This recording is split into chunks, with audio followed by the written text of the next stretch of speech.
My first question is going to be, so I'm going to try to start with some topics that have not been very well explored yet, but clearly are linked to technology or finance or both. So my first question is going to be about digital RMB, digital central bank currency. I'm going to nominate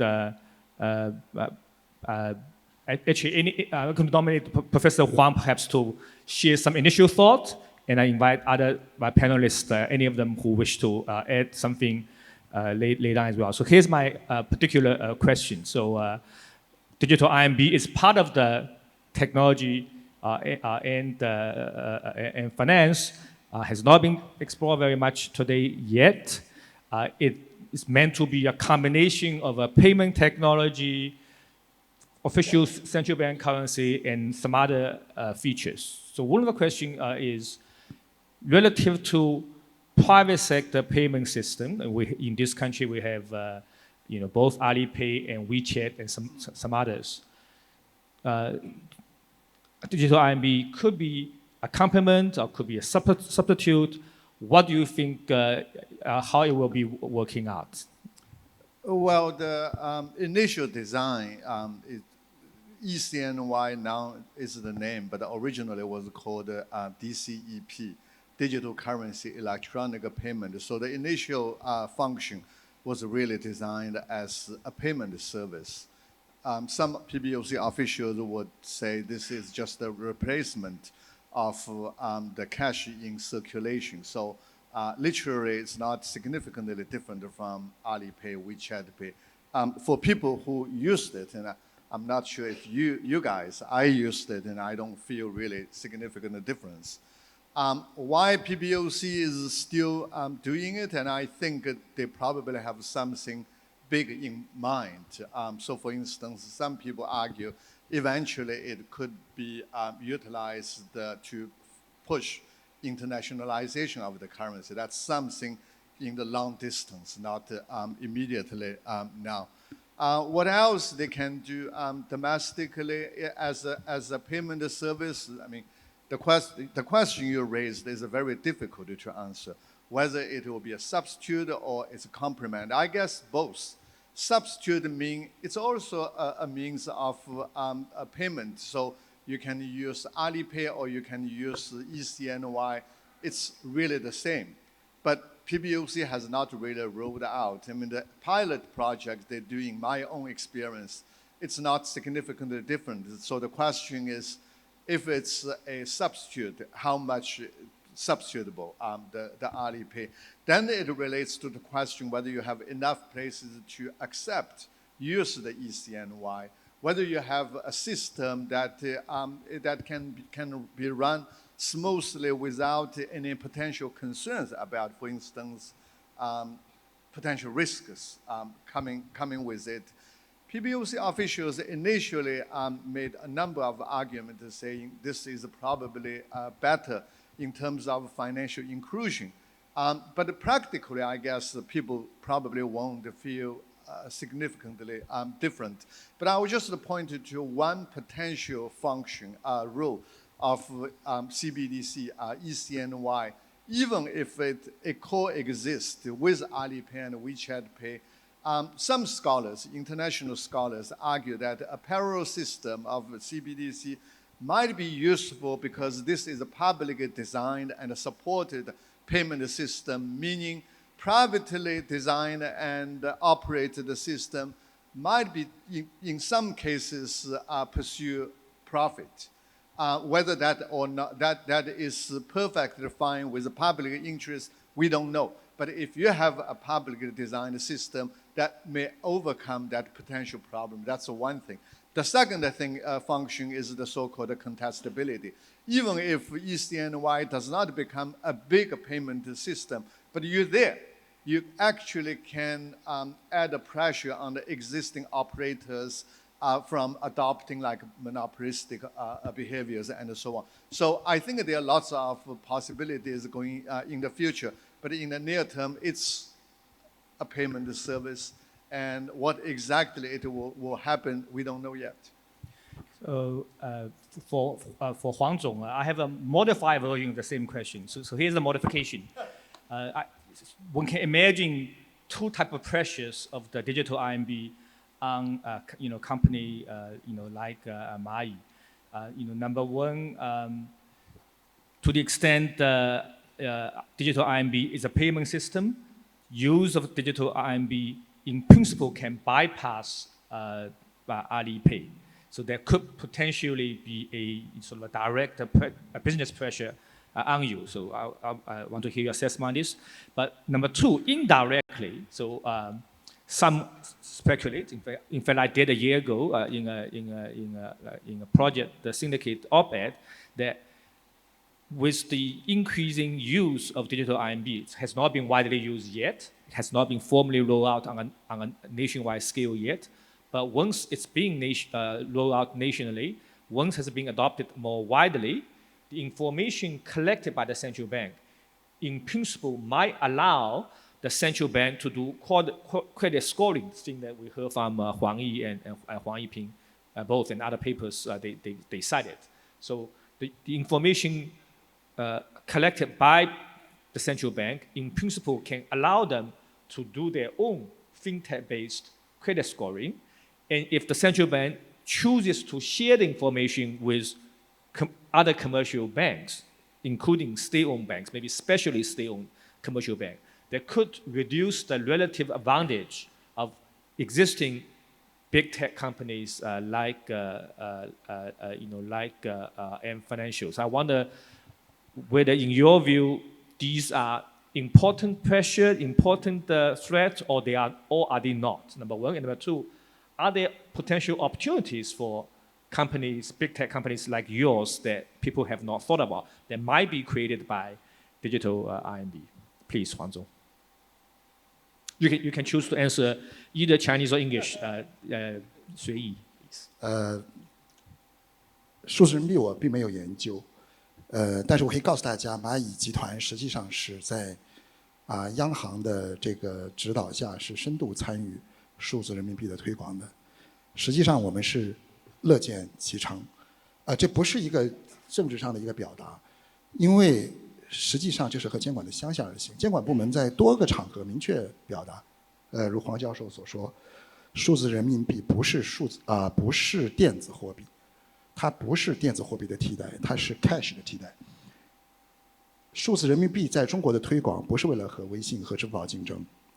其实我觉得不光是监管层的这个表达，我们稍微想一想也可以知道，商业的竞争意味着什么。蚂蚁有2万多员工，我不知道我们的主要竞争对手有多少员工。云闪付有多少员工？每个银行推广它自己的电子支付有多少员工？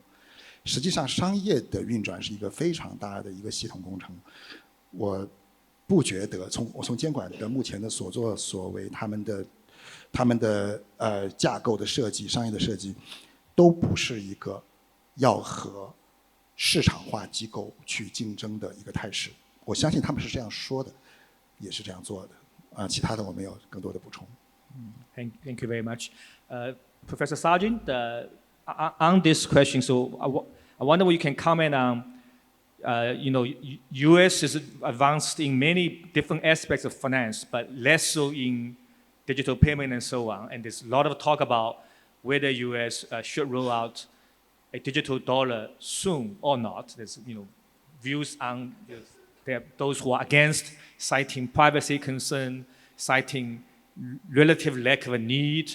But there are also those on the other side that thinks U.S. should be a leader, and therefore we should not let other countries to take and maintain leadership in digital central bank currency. Could you kindly share your thoughts on this, please? So my thoughts aren't worth much relative to the people here. So one thing that came up is the line between what academics call industrial organization and monetary policy. It was like really upfront in this session, and that's very old. So as I was listening to your talks, things were running through my mind. Like one is about so I try to sort things into like activities that societies have been doing for a long time, and then improve technologies for doing those activities.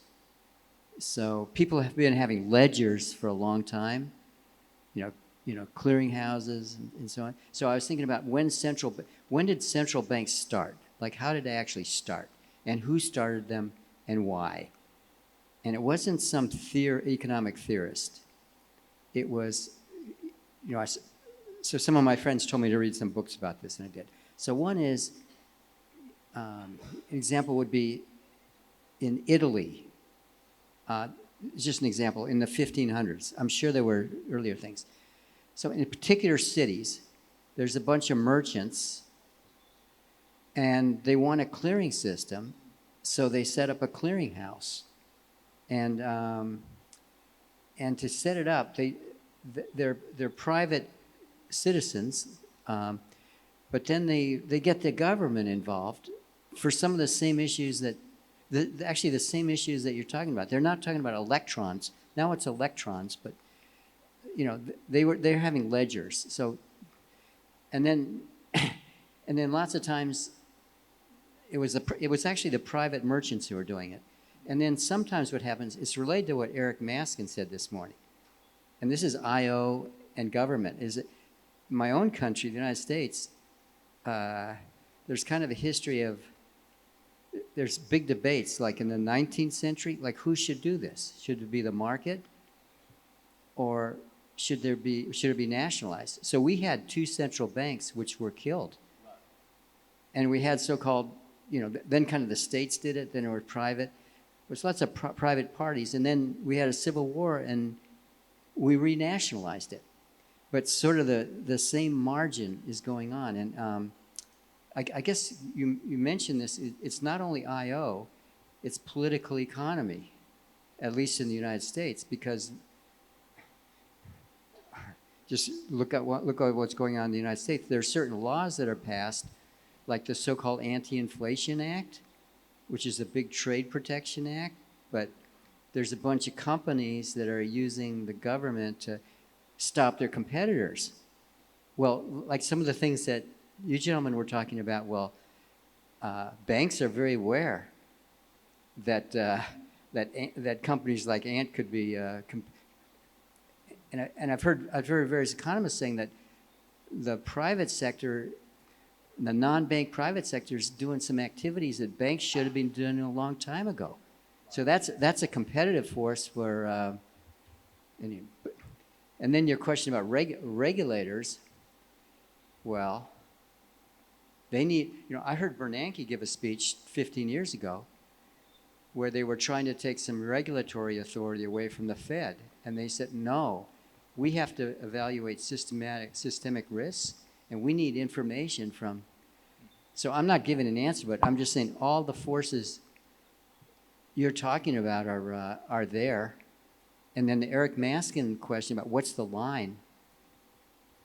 The classic things that you know more than I do about what's the line between a firm, what are lines between firms? And actually, that came up all over the place. It's not just the government, it's different firms. And the final thing I'll say is what impressed me from your talks and just being in China for a few weeks is entrepreneurship and the people that spot arbitrage opportunities. It's really impressive, but anyway. All right, Xiao Zong, I wonder whether I can invite you to comment on potential use of blockchain technology in cross-border payment. So some years ago, at the previous edition of in-person Luohan Academy conference, some of us had a pleasure to meet with Chairman Jack Ma Lao Shi. And he was very excited telling us an example about use of blockchain technology in arranging low-cost, efficient cross-border remittances, payment. And I wonder whether you can educate us about potential or pitfalls or promises of the use of digital technology in cross-border payment. 对的，就是所谓的数字货币和不管是 CBDC 也好，我觉得它可能里面带一个共性，就是这些货币一定是可编程的，可以编程的。我想这也是央行应该发行 CBDC 的其实最主要的一个技术原因。所以说用在什么场景，那其实是商业机构的事情，就是创造 M2的那些机构去干的事情，是吧？对，刚才您提到那个跨境支付，我想说一个案例，就是在比特币上面有一个支付网络，已经运行了5年时间，运行的非常的稳定。我们把它叫做闪电网络。在上面你为一个推特的 KOL， 一个中国人，你为一个阿根廷的 KOL 去打赏他，可能1个美元。我相信你无法通过银行体系来完成这个事情，但是你用比特币闪电网络，第一，零费用；第二，秒级到账。打赏嘛，你不能跟我的那个，我作为一个粉丝跟我的 KOL 说我现在打算给你1美元，请你等2个星期以后去银行账上查一查看，这个钱能不能到你阿根廷的账上，对吧？所以这是一个已经运行的非常非常好的有效的一个网络。我相信技术如果要从普惠金融的角度来说，目前为止传统金融体系，不管你是什么样的一个支付机构，没有人可以做到这样一个水平，没有人在普惠方面能做到这样一个水平。现在香港的数十万的菲佣要汇款回去，他们要付7%的一个佣金，对吧？那所以推特的唯一的打赏系统是比特币的闪电网络。那推特的创始人自己去做了一个基于 Web3 的新的社交媒体，使用的支付也是比特币的闪电网络。这个是从普惠金融角度来说，从个人这些穷人的汇款来说，这已经是一个最好的一个解决方案，是一个最普惠的解决方案，是一个零费用的解决方案，是一个实时到账的解决方案。我相信传统金融业永远做不到，就现有的我们这些金融系永远做不到。那这是一方面，这是做跨境的一方面，因为确确实实人的数字化程度越来越高，社会的数字化程度越来越高，人的国际交流，你的生活也好，商业活动也好，你享受的服务也好，在虚拟世界里面已经是跨国境的了，是跨界的、跨境的，是跨时空的。那一定需要有这样一个支付系统，用跨境的支付系统来匹配它。那当然，另外一方面也有我们在香港，我们也投资了一家机构，它希望用到一个支付工具，这是一个跟法币挂钩的支付工具，比如说数字美元或者数字港币，甚至离岸人民币的数字化，来完成的是帮助中小企业的在真实贸易背景下，香港、韩国、日本、新加坡、台湾去用这个来做支付，这个它可以跟供应链结合得更紧密，是吧？把真实的一些贸易环节搬到在 blockchain 上，就使得它能够在信息数据上面先闭环，然后再加上资金闭环，这也是一个效率会比传统银行要高很多的网络，同时成本也会低很多的一个网络。Okay, thank you. My next question is related to open bank, the topic that Professor He Zhiguo mentioned in one of the sessions. I can't quite see whether, okay, so I see is Sihulet. I can estimate that Professor He is there. That's good. Good. Okay, so maybe I'll start with you, Huang Zong. I guess the question is, so China doesn't have the kind of open bank system that Brazil has. If China were to have open bank system, in particular, the central bank or some other, maybe the banking regulator requires every financial institutions, potentially including M Financial. Sorry, I misspoke. So first, let's start with the simple version of open bank. If China imposes the same kind of an open bank requirement as the Brazilian authorities, what kind of opportunities or challenges would they present to existing big tech companies like Ant Financial, please? 我没有站在监管层面去思考过这个话题啊，但我想中国并不是没有一个数据共享的系统，传统的就是征信嘛，银行之间 share 信贷中间的我们叫外数据，违约或者是守约的数据相互之间借鉴。我打断一下 ，sorry, let me apologize for interrupting. So if I understood Professor Herzog's description correctly, so an example of open bank would be someone is using 携程 trip.com to book ticket. Currently, 携程 information is not shared with you. Imagine there will be a legal requirement says 携程 user will have an option to sign something that please pass information on to banks and M Financial. So that's what I understand is the thing. So that goes beyond I think what's currently available. Yeah. 对，我正准备回答你这个话题。我们的方向和在欧洲是反过来的，对吧？你们举的所有的例子是银行的数据分享给非银行的参与者，中国反过来是非持牌互联网平台把自己的非结构化的 X 数据开放给金融机构。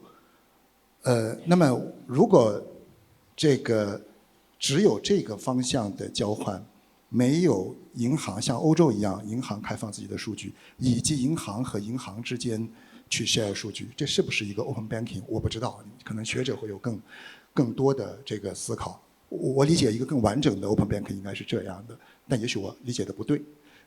第二个呢是互联网平台，你说的例子，开放自己的数据给金融机构已经在发生了。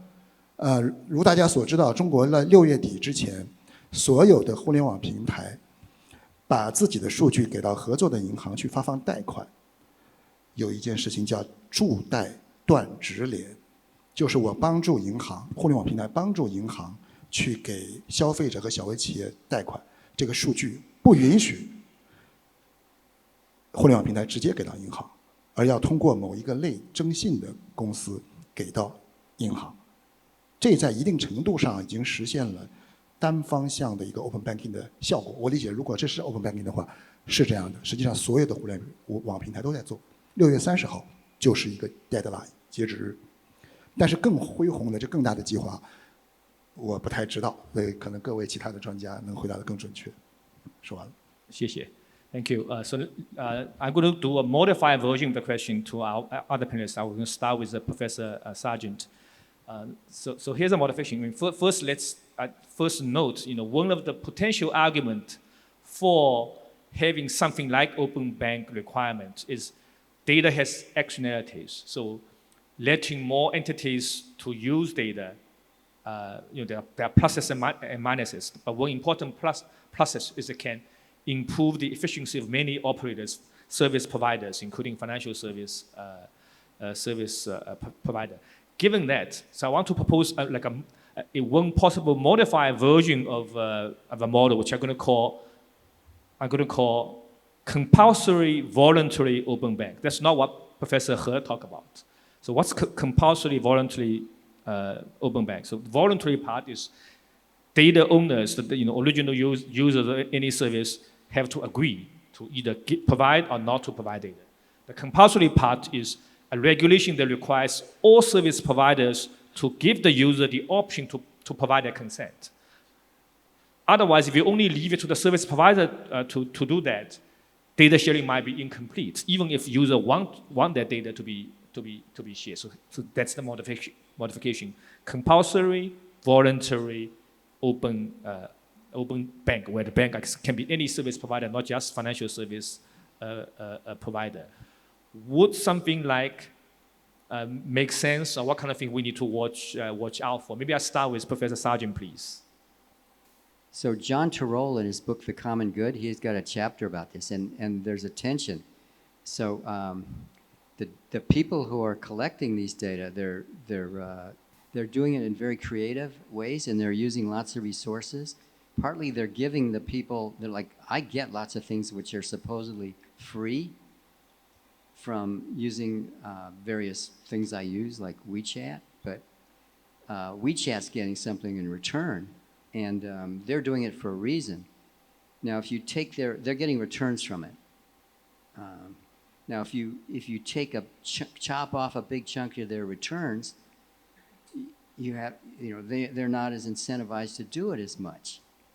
So think that's I'm at the end of how far I can get with this, but regulators and industrial organization, monetary authorities have to think this through. So if you say it's kind of a natural monopoly, if you think it's a monopoly, you got to make it a monopoly and put all sorts of people out of business.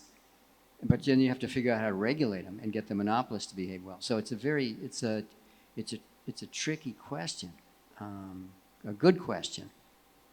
So all regulation needs to take into account incentive of all participants. Absolutely. That's a very important point.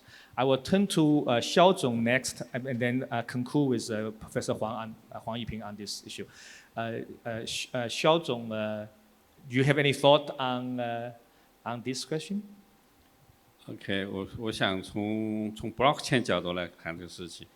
如果你的一个商业活动、经济活动、交易啊这些东西是100%发生在链上的，其实早就不存在一个数据开放的问题，因为链上的数据从来是全网公开的。就所谓的挖矿或者矿工，无非是在帮助区块链来做数据打包。也就是说，区块链上的数据，每个区块以每个区块的频率，在全网广播这些所有发生的交易也好、转账也好、汇兑也好，所有数据。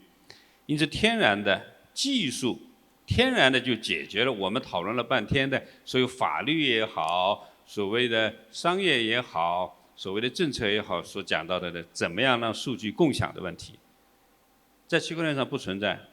所以回过头来，我举一个这样的例子，可能大家比较好理解。我们股票交易，股票上市公司，你需要做信息披露。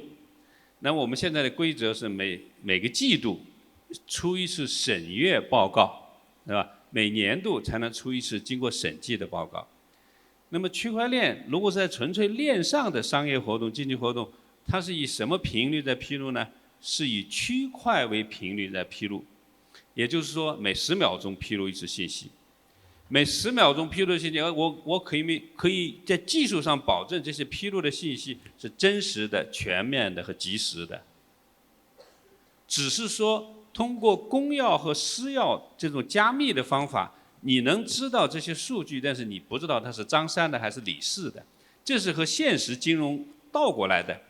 现实金融是知道你的户名。知道你这个开户的人，知道这个账户是吧？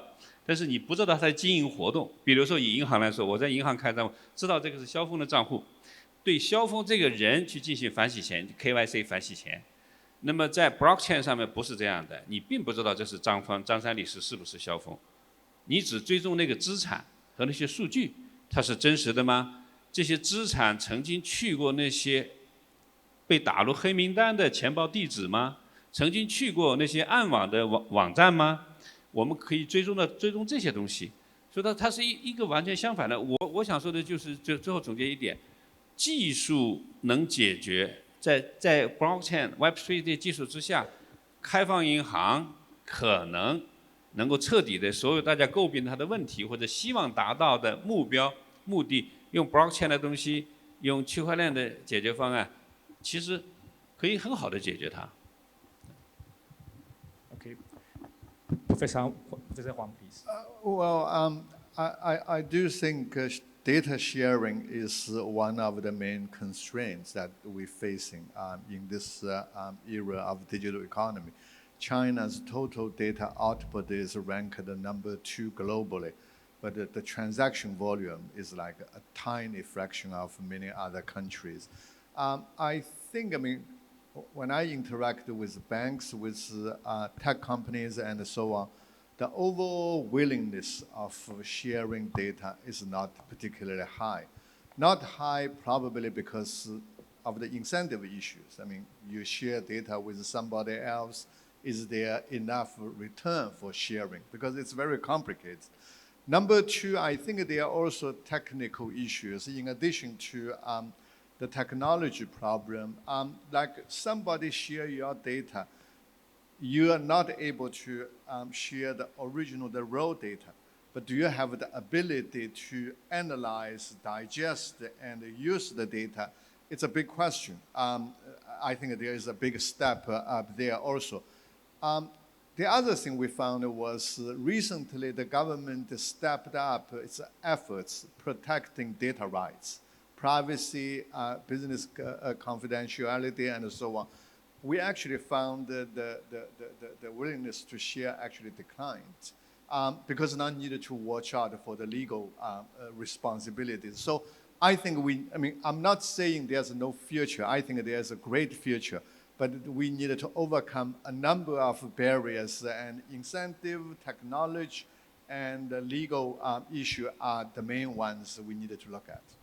Okay, now let me open up the panel to possible questions. Oh, Tang, please.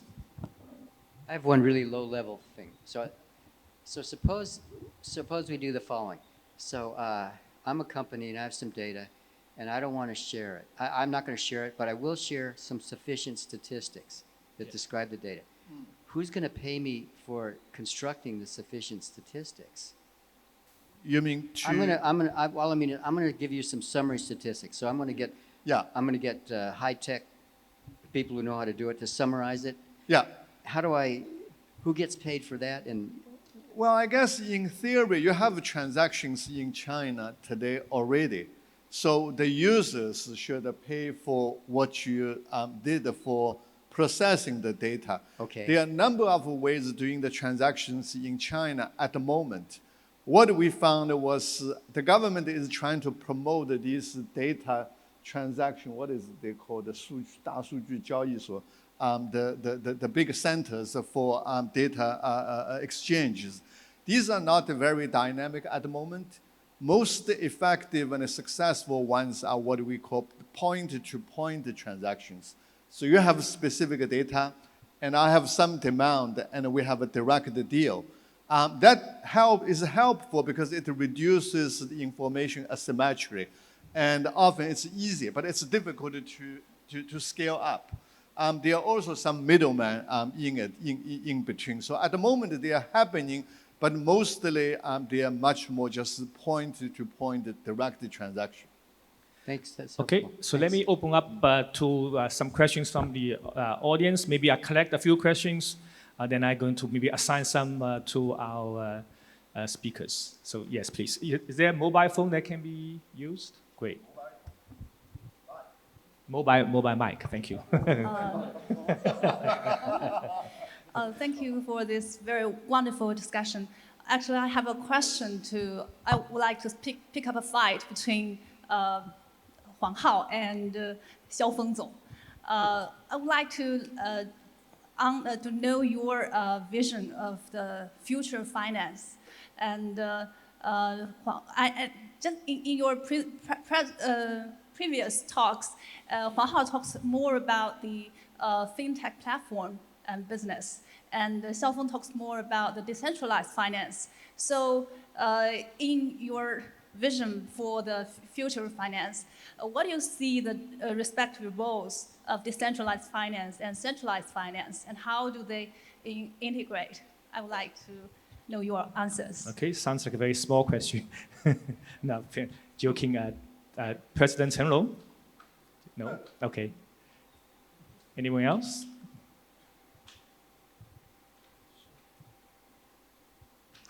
Okay, so maybe I start with Huang Zong, please. Oh, sorry. Okay, please. Yeah, I'd like to ask President Huang and Professor Sargent about the future application of AI in fintech and in finance in general. Yeah, Did you say in finance journal? Did I hear? Yeah, the application of AI in fintech and the financial services in general. Finance service in journal. Okay, got it. Huang Zong, please. 那我先聊一聊第一个问题哈，这个有点挑动群众斗群众。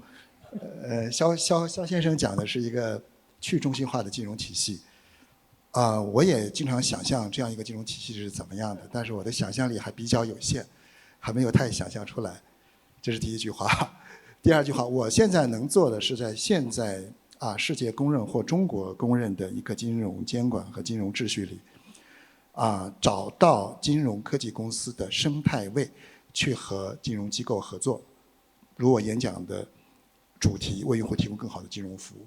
我觉得这个生态位目前是比较清晰的。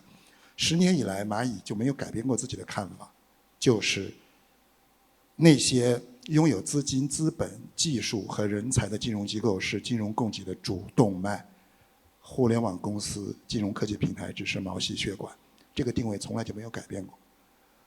10年前，大家都很恐慌，说这个互联网金融颠覆掉了传统的金融。我们看2个数据就好了。10年前，2012年中国的存款总量，我没记错是90万亿，今天是260万亿，3倍多。10年前贷款是60多万亿，今天是220万亿，3倍，只用了10年。即使在我们认为互联网公司非常厉害的小微企业这个领域，很多专家都分析了，和消费金融领域，实际上互联网平台和金融机构合作所发放的贷款总量那个 balance 的渗透率也只在10%左右。传统金融从来就没有被颠覆，而且我认为在可见的未来也没有这种可能。我们就是这种又合作又竞争，但是更多的是合作这样一个关系。去中心的问题，可能肖老师回答得清楚。谢谢。肖总，永远不是一个颠覆和取代的关系，是吧？我始终是这么认为的，是吧？传统金融或者说我们就简单的中心化金融、去中心化金融，中心化金融第一永远会在，而且还会继续发展壮大。所以去中心化金融不是来取代、颠覆传统金融的。所以我刚才已经讲过，首先数字化的产品和服务出现了一个新的经济规律，就是高固定成本、零边际成本。在高固定成本、零边际成本的这个规律之下，我们讲到了纯真机效应，就是说使用权其实比所有权更重要。因为你一个零边际成本的东西，你当然希望更广泛的被人使用，更广泛的被人使用，因此你可能会弱化你的所有权的架构，而突出你的抽象出来，你更抽象你的使用权的架构。HashKey 要做的事情就是使用权的交易。我们用 token 来把使用权份额化、标准化、证券化，然后我们来提供一个高效的市场，让使用权能够很好的交易。它不取代港交所，也不取代任何股票交易所。shareholder 和 staking holder 这是2个新的资本主义制度了，2个新的我们传统的我们现在都叫 shareholder 是吧？是所有权的一个市场。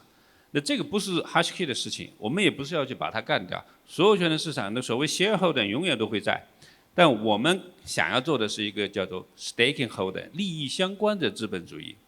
利益相关的资本主义，他们没有，就好像传真机网络这样的，没有所有权，你并不拥有这个传真机网络，但是这个传真机网络价值100亿美元，因为有1000万台传真机组成的这个网络。那是谁哪个股东的吗？不是。比特币是哪个股东的吗？没有股东，没有董事会，没有员工，没有现金流，没有法律主体，但是它就是价值2万亿美元呀。这数字时代发展的今天，它就出现了这样的新的商业组织形式、新的商业活动。那我们去通过 tokenization 去把这个使用权，网络里面的使用权把它抽取出来，而且我可以肯定的说，使用权的价值大于所有权的价值。蚂蚁是一张很大的网络，有很强的网络效应。阿里也是一个很大的网络，有很大的网络效应。但是阿里的市值永远不会大于阿里这个网络的价值。这也就为什么一个比特币网络可以5年时间变成1万亿美元，而一家互联网公司要20年才能到1万亿美元。这就为什么以太坊可以3年就变成6000亿美元的市值，而一家互联网公司你必须10年以上的时间才能到5000亿美元的市值，因为它作为一个使用权 tokenization 作为一个使用权的代表，它把这个网络的价值份额化、标准化了。HashKey只交易这个东西，不做别的事情，所以它不是一个颠覆和取代或者这样的关系，而是出来了新的东西。Okay. Given the time constraint, I'm going to ask. Oh, sorry. Did I see Chen Long? Chen Long has to be given opportunity, please. 我用中文讲吧，因为这里大部分是 Chinese 啊，就 understand. I'm sorry, Tom. 其实我更想做一个 comment， 因为上面我觉得代表的还是一些非常代表性的人物啊。这个肖峰是我们的去中心化的金融的一个中国的领军人物。所以地富反怀右。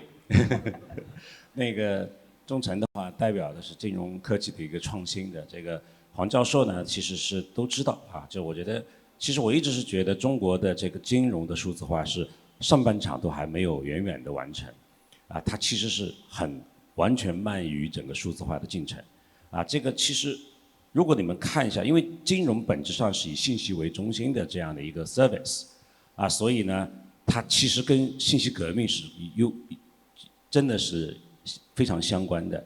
但是它的进程的话呢，它因为各种各样的原因啊，所以它其实是一直是磕磕绊绊的在走，啊，所以刚才讲的，大家讲的是不同的方向，但是都活得下来，原因很简单，这个空间太大，啊，所以我觉得大家都活得下来，但是大家我认为都还不是在讲未来，真正的未来一定是围绕信息、围绕用户、跳出这个机构去讲它的未来的，对吧？所以每个人都有一个角色，我觉得围绕一个机构讲是没有意义的，我是这样的，我做一个 comment。Thank you very much. Chen Long's comment is very good. In fact, it's very much connected to the question I was going to ask our panelists next. In fact, given the time, I'm going to ask for one sentence answer to my question from each panelist. I'm going to start with Professor Sargent. My question is, in your view, is there something very exciting or very dangerous to look forward to that we have not discussed so far today? So, in the finance and technology arena, Tom, starting with you, please.